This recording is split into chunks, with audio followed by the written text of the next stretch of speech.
Iniciemos nuestra reunión Vida y Ministerio Cristiano para esta semana, 27 de enero al 2 de febrero de 2025, con el discurso de los tesoros de la Biblia con el tema ¿Qué hará después de orar? Queridos hermanos y amigos, hoy nos reunimos para reflexionar en un tema vital para quienes deseamos cultivar una relación cercana con Dios. ¿Qué haremos después de orar? A lo largo de los salmos encontramos ejemplos conmovedores de siervos fieles que no solo oraban, sino que tomaban pasos concretos tras sus oraciones. Analicemos cómo podemos aplicar esos principios en nuestra vida y cómo la Biblia nos impulsa a actuar con fe y determinación. En Salmos 141:5 leemos: Si me golpeara alguien justo sería un gesto de amor leal. Si me reprendiera sería como aceite sobre mi cabeza, que mi cabeza jamás rechazaría. Yo seguiré orando incluso durante sus desgracias. Este pasaje enfatiza la importancia de ver el consejo de alguien justo como una expresión de amor leal. ¿Por qué? Porque Jehová, nuestro Dios, a menudo usa a nuestros hermanos maduros a su palabra, o incluso a publicaciones bíblicas para darnos la guía que necesitamos. Pensemos en lo que señala Proverbios 4:20-22, donde se nos anima a prestar atención a la palabra de Dios, porque es vida para quien la haya. Y tal como indica Hebreos 12:9-10, nuestro Padre Celestial nos corrige para nuestro beneficio, para que vivamos de acuerdo con su voluntad.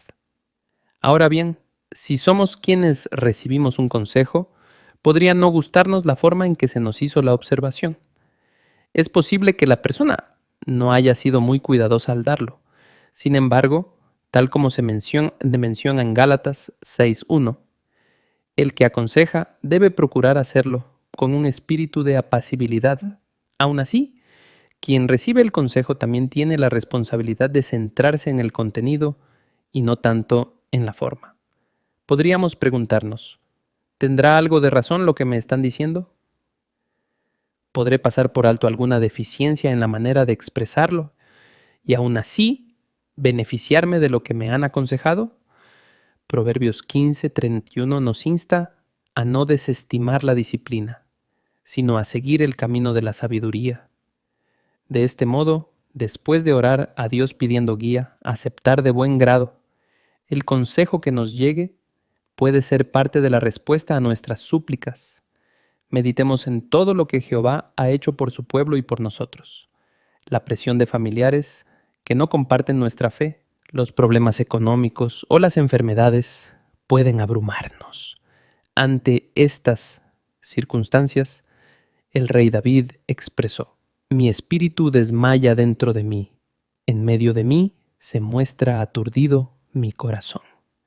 Salmos 143:4. Pero, ¿qué le ayudó a David a sobreponerse? La respuesta la tenemos en Salmos 143:5. Recuerdo tiempos pasados. Medito en todo lo que has hecho. Con gran interés reflexiono en la obra de tus manos. David se remontó a ocasiones en las que Jehová había actuado poderosamente en favor de su pueblo y de él mismo. Aquellas reflexiones le dieron fuerzas para seguir adelante. De igual modo, cuando terminemos nuestra oración, detengámonos a meditar en cómo Dios nos ha ayudado en el pasado. Pensemos en las ocasiones en que hemos sentido su mano protectora o hemos visto su guía en decisiones que tomamos. Recordar estos actos de amor divino nos anima y nos fortalece la fe, especialmente en los días de desaliento. En los momentos de angustia, podríamos sentir lo mismo que David cuando clamó: Apresúrate, respóndeme, oh Jehová, mi espíritu se ha acabado, no ocultes de mí tu rostro. Sin embargo, el salmista no se dio por vencido. ¿Cómo perseveró? La respuesta la hallamos en Salmos 143:10. Enséñame a hacer tu voluntad, porque tú eres mi Dios. Tu espíritu es bueno, que me guíe por terreno llano. Notemos que David buscó conocer la voluntad de Dios. Y no solo eso, sino también hacerla. Después de orar necesitamos leer la Biblia, meditar en la palabra de Dios y esforzarnos en ver las situaciones desde la perspectiva divina. Esto implica ser pacientes y esperar con confianza hasta que Jehová aclare nuestros pasos. De este modo, actuamos en armonía con nuestras oraciones. Los Salmos 140 y 143 ilustran que no basta con pedir ayuda o dirección a Dios. Debemos movernos según lo que hemos pedido. Si oramos por sabiduría para afrontar un problema familiar, busquemos luego en la palabra de Dios principios que apliquen a nuestra situación. Si pedimos a Jehová que nos ayude a mantener la calma, cultivemos cualidades como la paciencia y la mansedumbre en nuestra vida diaria. Y si suplicamos a Dios que abra puertas de oportunidad, estemos atentos a las circunstancias que Él pueda estar usando para responder. Orar sin actuar sería como decir a un amigo que necesitamos ayuda, pero no abrirle la puerta cuando viene a socorrernos. Orar es vital, pero actuar con fe es la continuación lógica de una confianza verdadera en el Creador. En la imagen que acompaña este discurso, vemos a un joven reflexionando mientras ora y luego recibiendo consejos de un hermano mayor y con más experiencia. Finalmente, el joven se sienta a estudiar la Biblia y anota lo que va aprendiendo. Esta secuencia capta perfectamente el espíritu del tema. ¿Qué hacer después de orar? Sino que escucha consejos, medita y toma notas para poner en práctica lo que ha aprendido. De esta manera podemos observar 3 pasos claros. Primero, pedir la guía de Jehová en oración. Segundo, aceptar y valorar la sabiduría de quienes nos aman. Y tercero, actuar en consonancia con ese consejo divino, demostrando que nuestra fe no solo se manifiesta en palabras, sino también en hechos. Después de orar, nuestro próximo paso es actuar con fe. Al aceptar consejos basados en la palabra de Dios, meditar en las bendiciones que Él nos ha dado y procurar hacer su voluntad, recibimos la fortaleza y la dirección que necesitamos para afrontar cualquier situación. Que estas reflexiones nos motiven a permanecer firmes en la oración y a ser hacedores de la palabra de Dios. Así veremos cómo nuestras oraciones no caen en el vacío, sino que son contestadas con la guía amorosa de Jehová y se reflejan en cambios significativos en nuestra vida diaria. Sigamos adelante con valor, fe y acción. Bien, ahora pasamos a la sección Busquemos perlas escondidas. Para esta semana corresponde analizar los capítulos 140 al 143 del libro de los Salmos.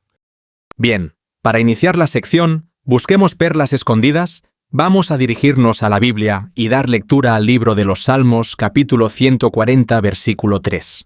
Afilan su lengua como la de una serpiente. Hay veneno de víboras debajo de sus labios. La pregunta para este texto es la siguiente.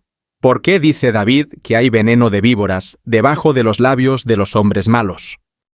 David compara las palabras de los inicuos con el veneno de las víboras porque son mortales en sentido figurado. Sus mentiras y calumnias no solo engañan, sino que también pueden sembrar discordia y dolor. Así como el veneno de una serpiente se esconde detrás de sus labios antes de ser inyectado, la maldad de los calumniadores se oculta detrás de sus palabras engañosas. Esto concuerda con Romanos 3:13 y Santiago 13:8, que advierten sobre el peligro de una lengua venenosa. Por eso, los siervos de Jehová deben hablar con verdad y amor, evitando el lenguaje dañino. Pasemos a la siguiente pregunta. ¿Qué perlas espirituales ha encontrado en la lectura bíblica de esta semana? Salmo 140. 2 nos enseña que las malas acciones no surgen de la nada. Primero nacen en la mente y el corazón de una persona. Por eso, debemos cuidar nuestros pensamientos y evitar alimentar sentimientos negativos como el rencor o la envidia. Salmo 140. 4. Este texto nos muestra que Satanás usa a personas violentas para sembrar miedo y desánimo. Pero, al igual que el salmista, podemos pedir la protección de Jehová para no caer en sus trampas. Salmo 140. 6. David no duda en pedir ayuda porque sabe que Jehová escucha. Nosotros también podemos estar seguros de que nuestras oraciones no son en vano y que Jehová nos responderá en el momento adecuado. Salmo 140. 12 nos enseña que aunque en este mundo la injusticia es común, Este versículo nos recuerda que Jehová hará justicia en su debido tiempo. No debemos desesperarnos ni perder la fe. Salmo 141, 8. Al pedir que Jehová no le quite la vida, el salmista reconoce que su existencia depende enteramente de Dios. Esto nos enseña humildad y nos recuerda que cada día de vida es un regalo de Jehová, el dador de la vida. Salmos 141, 9. Vemos cómo Satanás y el mundo tratan de atraparnos con tentaciones y engaños. Por eso es tan importante estar atentos y fortalecer nuestra fe para no caer en sus redes. Salmos 142, 3. Cuando el salmista dice, cuando mi espíritu decae dentro de mí, expresa un sentimiento profundo de angustia.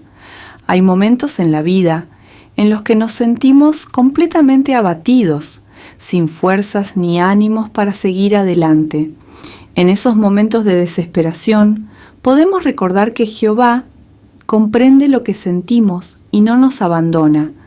Recordemos que Jehová ve nuestro sufrimiento y comprende nuestro dolor. La mejor decisión es acudir a Él en oración y confiar en su apoyo amoroso. Salmos 142, 3. El salmista menciona: en el sendero por el que ando, ellos esconden una trampa para mí. Esto indica que sus enemigos estaban tratando de hacerle daño. De manera similar, los siervos de Jehová hoy enfrentamos obstáculos y pruebas que pueden hacer tropezar nuestra fe. De esto aprendemos que no debemos sorprendernos si enfrentamos oposición, tentaciones o desafíos en nuestra vida espiritual. Sin embargo, con la ayuda de Jehová, podemos evitar esas trampas y seguir firmes en el camino de la vida. Orar por su guía y mantenernos cerca de Él nos ayudará a superar cualquier dificultad. Salmo 142, 5. Al decir, todo lo que tengo en la tierra de los vivos, el salmista reconoce que sin Jehová no tiene nada de verdadero valor. Esto nos ayuda a reflexionar sobre lo que realmente es importante en nuestra vida, nuestra relación con Jehová, que nos da estabilidad y esperanza. Salmo 143, 2. Este versículo nos recuerda que, como humanos imperfectos, no podemos presentarnos ante Jehová con la pretensión de ser justos por nuestros propios méritos. Aunque nos esforcemos en obedecerle, seguimos cometiendo errores y necesitamos su misericordia constantemente. Bien, ahora pasamos a la sección de nuestra vida cristiana. Para esta semana consideraremos el tema: esté preparado por si necesita atención médica o una intervención quirúrgica. Iniciamos considerando el video. ¿Está preparado para una situación médica delicada? Y luego responderemos a la siguiente pregunta: ¿cómo les ha ayudado a algunos hermanos tener lista la tarjeta DPA? Muchos hermanos han encontrado tranquilidad al tener su tarjeta DPA lista con antelación. En casos de emergencias como accidentes o cirugías inesperadas, esta tarjeta ha sido clave para que los médicos respeten sus decisiones sobre tratamientos. Así pueden recibir la atención adecuada sin preocupaciones. Bien, ahora pasamos a la siguiente pregunta. ¿Cómo les ha ayudado a algunos hermanos el documento Información para mujeres embarazadas, S401? El formulario S400. Uno ha sido una gran ayuda para muchas hermanas embarazadas, dándoles información clara sobre cómo cuidar su salud y prepararse para el parto. Algunas han sentido menos ansiedad porque sabían qué esperar en sus consultas médicas y podían tomar decisiones bien informadas. Bien, ahora pasamos a la siguiente pregunta. Si necesita hospitalización, una operación o algún tratamiento, como los que se usan contra el cáncer, ¿por qué es importante que contacte lo antes posible con el comité de enlace con los hospitales, aunque parezca que no va a tener problemas con la sangre? Aunque parezca que no habrá problemas con la sangre, contactar con el CEH con tiempo es esencial. Ellos pueden ayudar a encontrar médicos que respeten las decisiones personales y den opciones de tratamiento seguras. Así se evitan complicaciones de última hora y se puede recibir la mejor atención posible. Ahora pasamos a la última parte de nuestra reunión, el estudio bíblico de la congregación. Esta semana continuamos el capítulo 21, párrafo 14 al 22. Vamos a dar inicio al estudio del libro haciendo la primera pregunta para el párrafo 14, que dice: ¿qué les dijo Pablo a los ancianos de Éfeso cuando se reunieron en Mileto? Pablo les recordó a los ancianos de Éfeso su ejemplo de entrega y fidelidad a Jehová. Les dijo que desde el primer día que llegó a la provincia de Asia, se comportó con humildad, enfrentó pruebas y hasta derramó lágrimas debido a las conspiraciones de los judíos. A pesar de esto, nunca dejó de enseñarles lo que era de provecho para ellos, tanto en público como en sus hogares.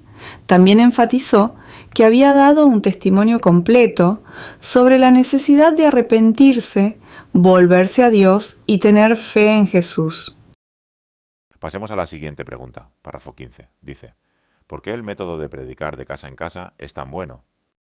El método de predicar de casa en casa es tan bueno porque garantiza que todas las personas tengan la oportunidad de escuchar el mensaje del reino. Jehová es imparcial, y esta labor refleja su amor al permitir que todos reciban una invitación a conocerlo. Además, este método nos ayuda a encontrar a quienes tienen un corazón sincero y están buscando respuestas espirituales.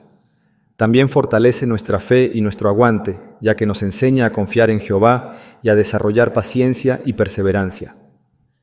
Sin duda, la predicación pública y de casa en casa es una señal distintiva de los verdaderos cristianos. Pasemos a la siguiente pregunta, párrafo 16 y 17. Dice: ¿por qué decimos que Pablo fue muy valiente y cómo seguimos su ejemplo? Pablo fue muy valiente porque no dejó que nada lo detuviera en su misión de predicar. Aunque no sabía exactamente qué peligros le esperaban en Jerusalén, estaba decidido a seguir adelante sin importar su propia vida. Su principal objetivo era completar su ministerio y dar testimonio de las buenas noticias de la bondad inmerecida de Jehová. A pesar de la persecución y sus problemas de salud, nunca dejó de predicar con valentía. Hoy en día, algunos cristianos enfrentan persecución en sus países, mientras que otros lidian con enfermedades, problemas emocionales o presión de sus compañeros. Sin embargo, como Pablo, seguimos dando un testimonio completo de las buenas noticias, confiando en que Jehová nos dará la fuerza para ser valientes. Pasemos a la siguiente pregunta, párrafo 18. Dice: ¿por qué estaba Pablo limpio de sangre y cómo podían seguir su ejemplo los ancianos de Éfeso? Pablo estaba limpio de la sangre de todo hombre, porque no dejó de declarar toda la voluntad de Dios a los que le escuchaban. Él no se guardó nada, sino que advirtió y enseñó con celo y amor. Los ancianos de Éfeso podían seguir su ejemplo cuidando de sí mismos y del rebaño. Debían mantenerse alerta contra cualquier influencia dañina que pudiera poner en peligro la fe de los hermanos. Además, debían recordar el esfuerzo y la constancia de Pablo, quien no dejó de aconsejar con lágrimas, mostrando su profundo interés por la congregación. Pasemos a la siguiente pregunta, párrafo 19. Dice: ¿qué apareció a finales del siglo I y a qué dio lugar esto en los siglos posteriores? A finales del siglo I aparecieron los lobos feroces que el apóstol Pablo había advertido. El apóstol Juan escribió alrededor del año 98 que muchos anticristos ya habían surgido y que salieron de entre nosotros, pero no eran de los nuestros. Esto marcó el inicio de una apostasía que, con el tiempo, llevó a la formación de una clase clerical dentro de la cristiandad. Para el siglo IV, el emperador Constantino concedió reconocimiento oficial a esta forma distorsionada del cristianismo. Como resultado, muchas enseñanzas y costumbres paganas fueron aceptadas y presentadas como si fueran cristianas, algo que aún se observa en las iglesias de la cristiandad hoy en día. Pasemos a la siguiente pregunta, párrafo 20 y 21. Dice: ¿cómo demostró Pablo que tenía un gran espíritu de sacrificio y cómo lo imitan los ancianos de hoy? A diferencia de aquellos que se aprovecharían del rebaño, Pablo mostró un espíritu de sacrificio al esforzarse para mantenerse con su propio trabajo, sin convertirse en una carga para los hermanos. No buscó beneficio personal, sino que motivó a los ancianos de Éfeso a esforzarse en ayudar a los débiles y a recordar que la verdadera felicidad está en dar. Hoy, los ancianos cristianos imitan este ejemplo al asumir su responsabilidad de pastorear la congregación con amor y dedicación, sin esperar recompensas. No actúan como los líderes religiosos que buscan enriquecerse a expensas de sus seguidores, sino que sirven con humildad. En la congregación de Jehová no hay cabida para la ambición ni el deseo de gloria personal, pues estas actitudes llevan a la deshonra.